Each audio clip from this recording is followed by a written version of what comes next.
নমস্কার, মৌমাস টেলি ব্লগে আরো একবার আপনাদের সবাইকে স্বাগত জানাই। আশা করি আপনারা সবাই ভালো আছেন। আজকে এই ঘরটাকে আলো দিয়ে একটুখানি সুন্দর করে সাজিয়ে নিয়েছি সুদীপ্ত জন্মদিন উপলক্ষে। প্রতি বছরের ন্যায় এবারেও সুদীপ্ত জন্মদিনের ঠিক আগের দিনটাতে রাত্রির 12টা বেজে যাওয়ার পরে আমরা কেক কাটার জন্য রেডি হয়ে গেছি।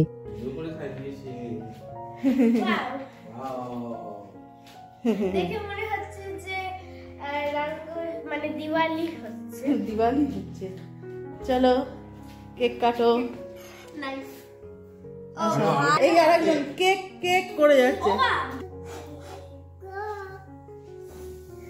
আরে বাস একবারে।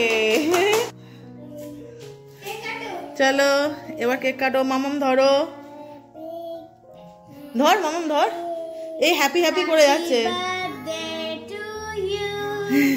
Happy birthday to you. Happy birthday dear Babai. Happy birthday to you. ওকে দেখো, ওকে দেখো, ওকে সামনে ছেড়ো না, ও সব দিয়ে দিল। নাও নাও নাও খাও, ও নিজে হাতে নিয়ে খাবে।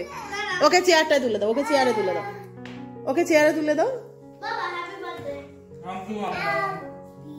ও হ্যাপি হ্যাপি করে যাচ্ছে, আর বার্থডেটা আর বলতে পারছে না, এত বড় ওয়ার্ড।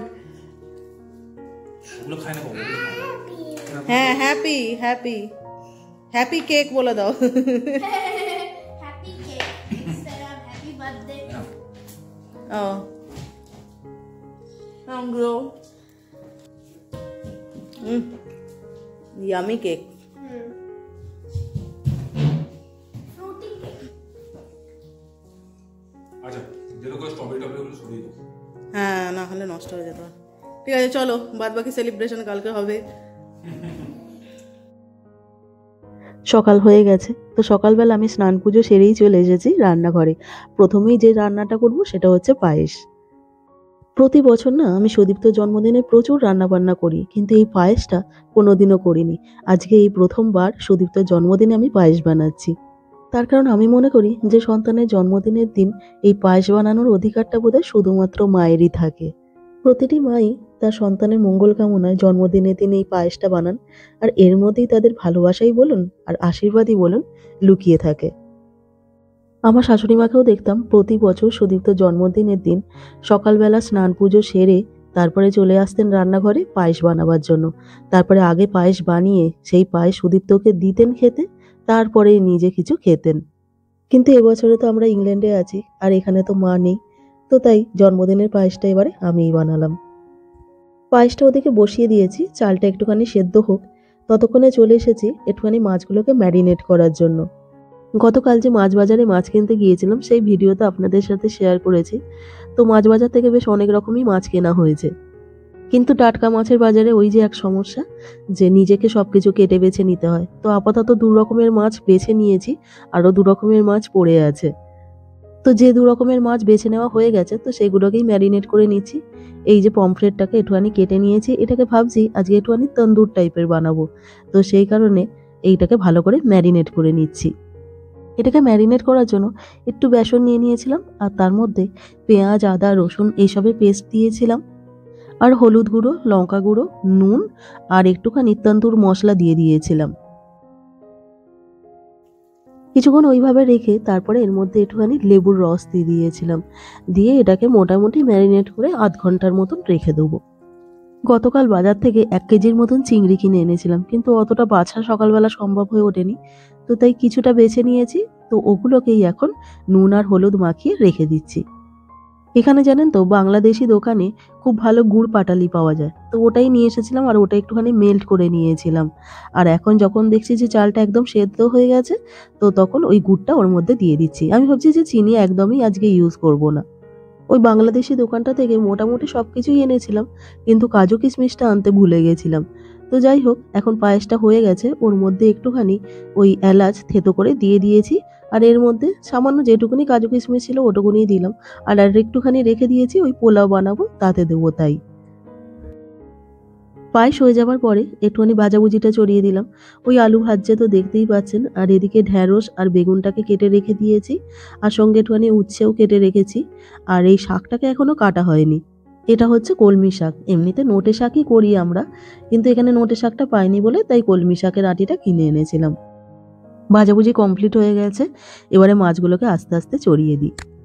লকডাউনের আগে পর্যন্ত সুদীপ্তকে বলতাম যে প্রত্যেক বছর কিন্তু জন্মদিনের দিনটাতে অন্তত ছুটি নিয়ে নেবে, কিন্তু লকডাউনের পর থেকে যেহেতু ওয়ার্ক ফ্রম হোম করার একটা সুবিধা থাকে, আর এখনো পর্যন্ত সেই সুবিধাটা পেয়ে আসছে, তো সেই কারণে ছুটিটা নিতে হয় না। এই বাড়িতে বসে কাজকর্ম করে, আমি এদিকে রান্নাবান্না করতে থাকি, তারপরে সাজিয়ে গুছিয়ে ভালো করে পরিবেশন করে খেতে দিই। কিন্তু কি বলুন তো, একা একা না কোনো জিনিস সেলিব্রেট করতে ভালো লাগে না। প্রত্যেক বছর এই দিনটাতে আমি শ্বশুরবাড়িতেই থাকতাম, আর ওখানে বাবা মা সবাই থাকতো, প্লাস কুহুও থাকতো। আজকে তো কুহুও বাড়িতে নেই, কারণ জানেনই তো যে এখানে আবার স্কুল ছুটি করা যায় না। যাই হোক, এই মাছগুলোকে একটুখানি চাপা দিয়ে দিয়ে করছি যাতে ভেতরে কাঁচা ভাবটা না থাকে। আর দেখুন, বেসন দিয়ে একটুখানি ম্যারিনেট করেছিলাম বলে তাই মাছের গায়ে মশলাগুলো খুব ভালোভাবে লেগে আছে। আজকে পমফ্রেট আর চিংড়ির সাথে সাথে একটুখানি বাস মাছ করব আর স্যামন মাছ করব। তো বাস মাছটা তো গোটা ছিল, সেটাকে কেটে মোটামুটি ভাজাভুজি হয়ে গেছে। স্যামন মাছটাও ওই দিকের কড়াতে বসিয়ে দিয়েছি, আর একটা গ্যাস খালি ছিল, তো এখানে ওই মশলাটা কষিয়ে নিচ্ছি। একটু বেশি করেই মশলা কষাচ্ছি, এটা দিয়ে বাস মাছের ঝালটাও করে নেবো আর চিংড়ি মাছটাও হয়ে যাবে। আজকে বেশ রান্না করতে করতে অনেকটাই দেরি হবে বুঝতেই পারছি। আর ওদিকে আবার কিছুক্ষণ আগে আমার শাশুড়ি মা ফোন করেছিলেন, ফোন করে আবার আমাকে জিজ্ঞাসা করছিলেন যে কি কি রান্না করেছি আর পায়েস করেছি কিনা।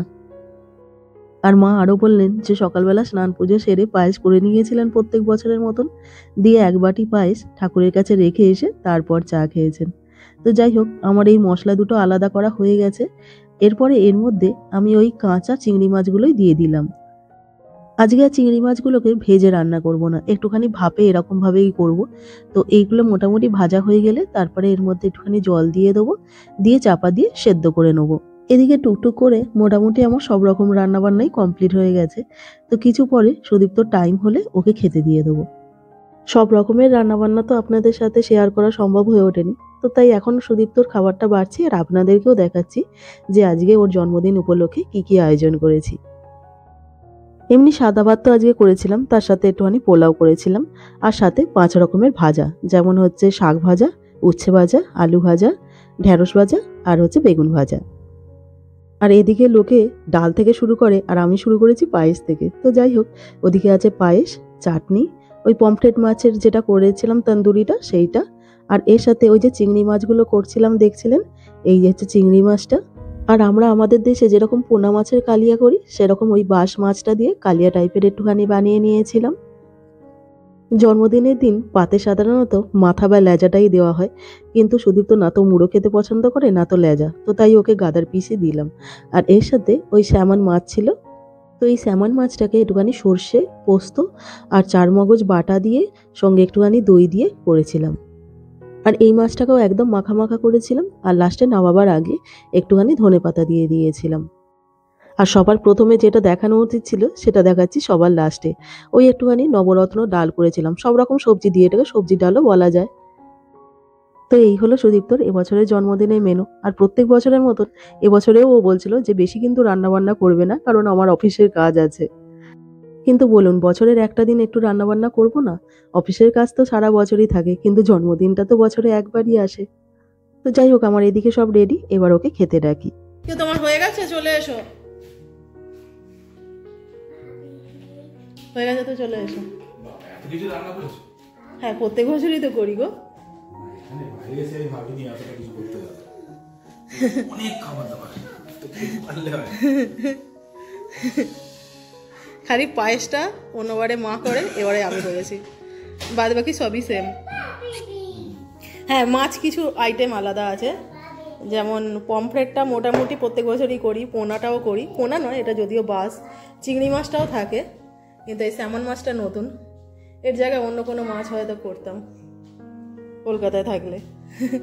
খালি কিছু আইটেম আলাদা হয়ে গেছে। অনেক কিছু আয়োজন হয়েছে, ভালো বলতে হবে।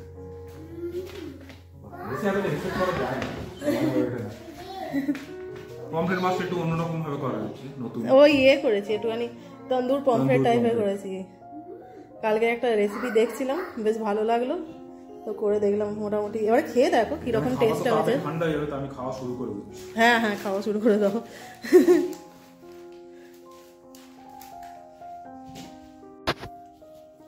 এই আর একবার একটুখানি ডিস্টার্ব করছি, কি হয়েছে? দাঁড়াও 1 মিনিট। দেখো এটা মামা মা, হ্যাঁ দেখো এটা হচ্ছে তোমার এটা বার্থডে কি? গিফট। কোথা থেকে নিয়ে এলে? ও এই জন্য তোমাদের এত দেরি হলো। Thank you so much mama, thank you. এইটা হচ্ছে আমাদের নিচের ফ্ল্যাটে যে লোকটার ওই পারফিউমের দোকান আছে না, আচ্ছা আচ্ছা, ওই তো ওয়েস্টিতে দোকান আছে না? হ্যাঁ এই ওখান থেকে নিয়েছি। আর লোকটা আমাকে অনেক ছাড় দিয়েছে। মানে এটা হচ্ছে তোমার 25 মানে ওই 25 পাউন্ডের ইয়েটা সুন্দর পারফিউমটা, আর এটা আমাকে 20 পাউন্ডে দিয়ে দিয়েছে। বাহ, খুব সুন্দর। আর এটা হচ্ছে তোমার 45 ঘন্টা না 48 ঘন্টা করলে মানে তুমি স্নান করলেও এর গন্ধ যাবে না। তাই এটা পারফিউমের একটা তোমার রিকোয়ারমেন্ট ছিল, ওই জন্য কিনলাম। বাহ, খুব ভালো হয়েছে, থ্যাংক ইউ। এটা এখন রেখে দিই। তোমার বার্থডে গিফট তো। ঠিক আছে, এখন রেখে দাও, পরে চকলেট খাবো। ঠিক আছে, তোমারও খাওয়াবো। হ্যাঁ বাবা, এটা অরেঞ্জ ফ্লেভার। আচ্ছা ঠিক আছে, খুব ভালো হয়েছে, থ্যাংক ইউ। ওয়েলকাম। আচ্ছা চলো, আজকে বার্থডে ব্লগটা তাহলে এখানেই শেষ করে দিচ্ছি। আজকে ভিডিওটা এখানেই শেষ করলাম, দেখা হবে খুব শীঘ্রই পরের ব্লগে। নমস্কার। বাই।